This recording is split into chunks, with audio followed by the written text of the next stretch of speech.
સુરતમાં ડુમસ રોડ ખાતે આવેલા કેસરિયા એસી ડોમમાં પોલીસ પરિવાર માટે એક પ્રી નવરાત્રીનું આયોજન કરવામાં આવ્યું હતું, જેમાં ગુજરાતી સિંગર ઐશ્વર્યા મજુમદારે પોલીસ પરિવાર સહિતના ખેલૈયાને ગરબા તાલે ઝુમાવ્યા હતા. સુરત પોલીસ કમિશનરે પત્ની સાથે ગરબા કર્યા હતા. ડુમસ રોડ ખાતે આવેલા કેસરિયા એસી ડોમમાં પોલીસ પરિવાર માટે એક પ્રી નવરાત્રીમાં ઐશ્વર્યા મજમુદારની એન્ટ્રી થતાં જ હાજર સૌ કોઈ ખેલૈયાઓમાં જોશ આવી ગયો હતો.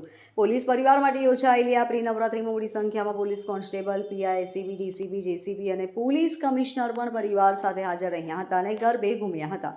મહિલા અધિકારીઓ જે સતત પોલીસ યુનિફોર્મમાં જોવા મળે છે તેઓ ટ્રેડિશનલ ડ્રેસમાં જોવા મળ્યા હતા. પોલીસ વિભાગની મહિલા અધિકારીઓ DCB Bhaktiba Dabhi, DCB Kakan Desai, Surat police કમિશનરના પત્ની અને મહિલા પીઆઈ સહિતનાઓએ ઐશ્વર્યા મજમુદારના ગરબાના સૂરે રમઝટ બોલાવી હતી. આ સાથે મહિલાઓની સુરક્ષા માટે ટ્રેડિશનલ ડ્રેસમાં સી ટીમ પણ હાજર રહી હતી. આ સાથે કેટલાક કથિત ટપોરીઓને પકડી સુરક્ષાના પાઠ પણ ભણાવ્યા હતા. સુરત પોલીસ કમિશનર અનુપમસિંહ ગહેલોતે જણાવ્યું હતું કે 22 સપ્ટેમ્બરથી મા શક્તિના જે આરાધનાનો પર્વ આવી રહ્યો છે ત્યારે સમગ્ર પોલીસ ટીમ બંદોબસ્તમાં તૈયારી કરી રહી છે. બંદોબસ્તમાં લાગી જવાના છે. શહેરના નાના મોટા 1000 જેટલા ગરબાના આયોજન છે. સારી રીતે થાય તેની વ્યવસ્થામાં જોડાઈ જવાના છે.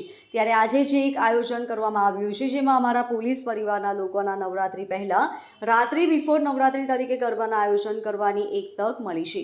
આ બધો અમારો પોલીસ પરિવાર, અમારા કોન્સ્ટેબલ, અમારા જે પણ અધિકારીઓ છે, આ બધા લોકોના પરિવાર સાથે ગરબે રમી રહ્યા છે. Bureau report, LK star news, Surat.